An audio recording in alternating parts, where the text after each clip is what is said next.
नमस्कार साथियों, स्वागत है एनसीईआरटी क्लासेस के ऑनलाइन प्लेटफॉर्म पर।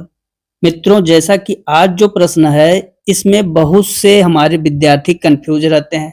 बहुत सारे टीचर भी कंफ्यूज हैं, वो भी सही से नहीं बता पाते और बच्चे हमारे बहुत ज़्यादा कंफ्यूज होकर और परीक्षा में जब सवाल आता है तो गलत कर देते हैं। इसी क्रम में आज हम लोग उन्हीं प्रश्नों को लेकर उपस्थित हुए हैं जो कि बार-बार परीक्षा में विकास से रिलेटेड प्रश्न आता है और गलत करते हैं। पहला प्रश्न हमारा कह रहा है, प्रसव पूर्व अवस्था की कुल अवधि कितनी होती है? देखिए, जो प्रसव पूर्व अवस्था है इसको गर्भावस्था भी कहा जाता है और गर्भावस्था की जो अवधि मानी गई है महीने में 9 महीने, महीने में 9 महीने। लेकिन अगर दिन की बात करें तो दिन में ये 280 दिन मानी जाती है। तो कौन सा? आपका सी ऑप्शन सही हो जाएगा। आज ये जो प्रश्न है इनमें अब दोबारा कभी नहीं गलती होनी चाहिए। अगला प्रश्न आपका कह रहा है शैशवावस्था की आयु। देखिए, शैशवावस्था की आयु क्या मानी जाती है? अब आप इसको दो कंडीशन में देखिए। एक राज्य स्तरीय परीक्षा, राज्य स्तरीय परीक्षा का मतलब हर राज्य अपना एक टेट कराती है, और एक होता है केंद्र स्तरीय परीक्षा जिसे हम लोग सीटेट कहते हैं, जो कि पूरे राज्य के लिए होता है और ये अलग अलग राज्य अपने राज्य के लिए कराती है। जो सीटेट है वो शैशवावस्था की आयु जन्म से 2 वर्ष मानती है, जन्म से 2 वर्ष। यही टेट जो है जन्म से 5 वर्ष तक मानती है। तो ये आप लोग यहाँ कंफ्यूज मत होइएगा, बहुत से विद्यार्थी यहाँ गलती करते हैं। क्योंकि अगर आप सीटेट का एग्जाम देंगे तो शैशवावस्था लगाएंगे जन्म से 2 वर्ष, सी ऑप्शन। लेकिन आप टेट का एग्जाम देंगे तो शैशवावस्था जन्म से 5 वर्ष। अगला प्रश्न आपका क्या कह रहा है, किस अवस्था को खिलौने की आयु कहा जाता है? अब यहाँ केवल बाल्यावस्था लिखा हुआ है, हम बाल्यावस्था के बारे में बताएं आपको। जो बाल्यावस्था है, बाल्यावस्था की 2 स्टेजेस हैं। एक को हम लोग पूर्व बाल्यावस्था कहते हैं और दूसरे को उत्तर बाल्यावस्था। जो पूर्व बाल्यावस्था है इसकी आयु 3 से 6 वर्ष निर्धारित की गई और उत्तर बाल्यावस्था की आयु 6 से 12 वर्ष निर्धारित की गई। तो खिलौने की आयु हम लोग पूर्व बाल्यावस्था को कहते हैं। अब यहाँ पूर्व नहीं है इसलिए ए ऑप्शन लगा दे रहे हैं। लेकिन जो उत्तर बाल्यावस्था है इसे विद्यालय की आयु कहा जाता है। यहाँ हमेशा ध्यान दीजिएगा पूर्व बाल्यावस्था, अर्थात ए ऑप्शन आपका सही होगा, पूर्व बाल्यावस्था। नेक्स्ट, बालक किस अवस्था में अनुकरण? अनुकरण मतलब होता है पीछे की ओर चलना, पीछे की ओर चलना। अनुकरण मतलब होता है किसी दूसरे व्यक्ति का देखकर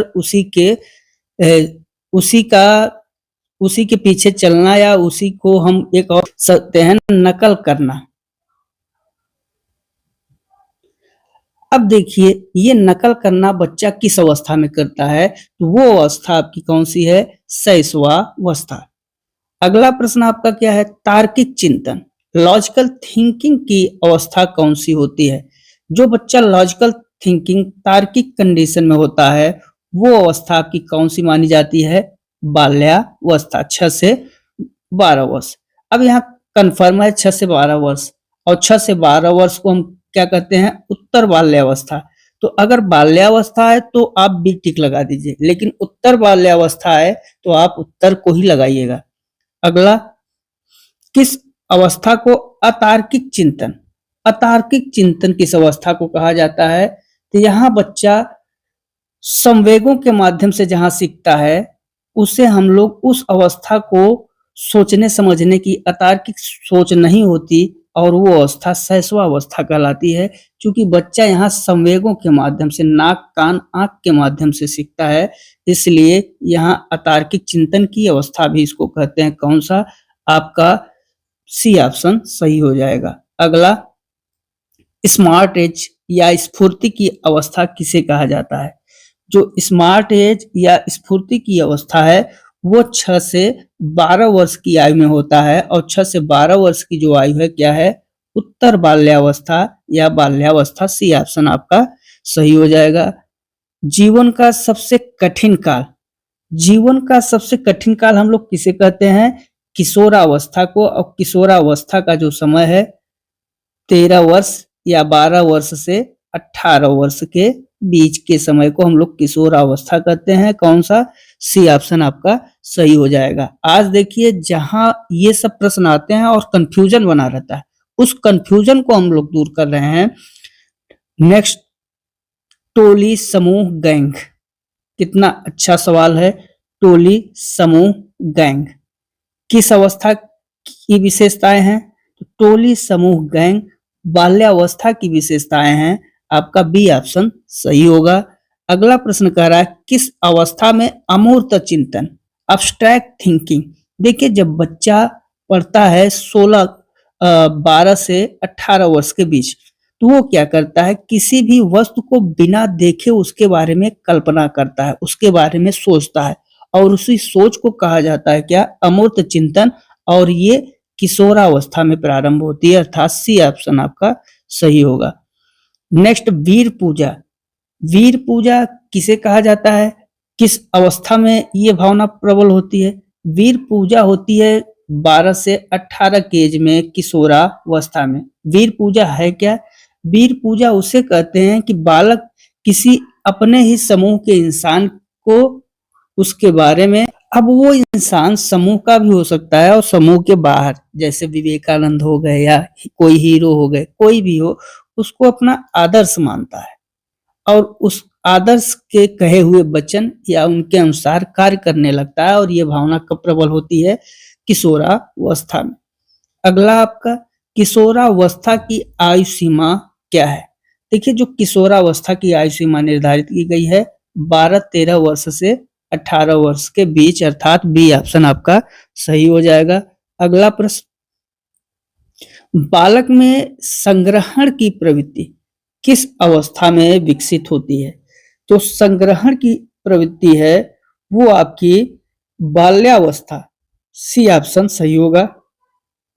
बाल्यावस्था में ये होती है, विकसित होने लगती है।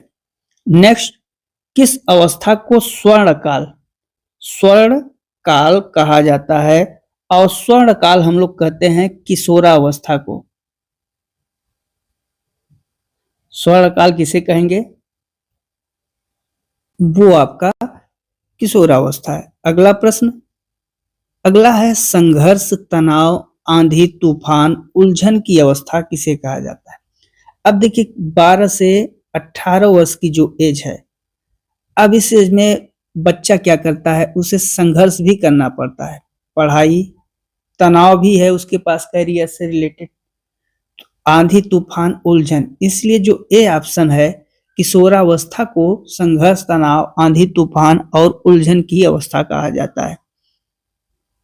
नेक्स्ट आपका, आरंभिक स्कूल की आयु, स्कूल की आयु कौन सी है? तो जो स्कूल की आयु है वो बाल्यावस्था, अर्थात 6 से 12 वर्ष की आयु को हम लोग विद्यालय की आयु या स्कूल की आयु भी कहते हैं। कौन सा? बी ऑप्शन आपका सही होगा। अगला प्रश्न, गंदी अवस्था, डर्टी एज। ये गंदी अवस्था का मतलब बच्चे खेलने कूदने जाते हैं और वहां खेलते हैं तो गंदा, उन्हें कुछ समझ में नहीं आता, कपड़े गंदे कर रहे हैं, हाँ शरीर को गंदा कर रहे हैं, इसलिए इसे डर्टी एज कहा गया है। और ये चीज कब होती है? तो ये होगी आपके बाल्यावस्था में। नेक्स्ट, जिज्ञासा। जो जिज्ञासा है की प्रवृत्ति सबसे अधिक किस अवस्था में होती है? तो जिज्ञासा की प्रवृत्ति होती है शैशवावस्था में। आपका बी ऑप्शन सही हो जाएगा, क्योंकि यहाँ बच्चा हर एक चीज जानना चाहता है। अगला, किस अवस्था को जीवन का अनोखा काल कहा जाता है? तो आपका बाल्यावस्था को जीवन का अनोखा काल कहा जाता है। अगला प्रश्न आपका, आत्म प्रेम की भावना ये किस अवस्था में आती है? और ये आती है आपके शैशवावस्था में। नेक्स्ट, तो आज बस इतने ही प्रश्न थे। ये बाल विकास के उन अवस्थाओं से रिलेटेड है, यहाँ विद्यार्थी हर बार कुछ न कुछ गलती करके चले आते हैं, तो ऐसे गलतियों से बचिए। पूरा वीडियो देखिए, चैनल को सब्सक्राइब कर लीजिए। बस इतना ही, मिलते हैं अगले वीडियो में, तब तक के लिए नमस्कार, जय हिंद, जय भारत, वंदे मातरम।